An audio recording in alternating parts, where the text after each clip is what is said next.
Friends, ఒకసారి పండ్లు కొనే ముందు ఆలోచించండి. బయట ఎవరి దగ్గర కొంటున్నాము, ఏం కథ అనేది. మన హిందువులతోనే పండ్లు కొనండి. ఎందుకంటే వేరే వాళ్ళు పండ్లకి ఇంజెక్షన్లు వేసి హిందువులకి పిల్లలు కాకుండా చేస్తున్నారు.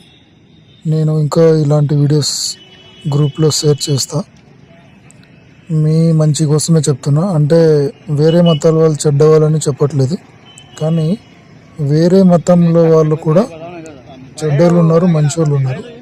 కానీ మన హిందువుల్ని టార్గెట్ చేసే చెడ్డవారు మనకు అవసరం లేదు. కావున బయట కొనే వాళ్ళు జాగ్రత్తగా ఆలోచించి చూసి కొనండి, చూసి తినండి.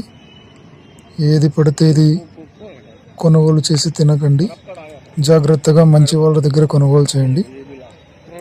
మన హిందువులే టార్గెట్ చేసి హిందువుల్ని నాశనం చేయాలనుకున్న వాళ్ళకి మనం రెస్పెక్ట్ ఇవ్వడం మంచిది కాదు. వాళ్ళ దగ్గరికి వెళ్ళడము మంచిది కాదు. చూసుకొని మళ్ళా చూడు, యాపిల్ పండు ప్రతి దానికి ఇంజెక్షన్ చేసి దానికి స్టిక్కర్ అతికించారు, అది కనిపించుకోకుండా. ఒకసారి చూసి మీరే అప్రమత్తం అవ్వండి. పెద్ద పెద్ద సిటీలలో ఇప్పుడు ఇదే జరుగుతుంది. తస్మాత్ జాగ్రత్త. సరేనా? ఇది అందరికీ వర్తిస్తుంది. సరేనా? జై శ్రీరామ్.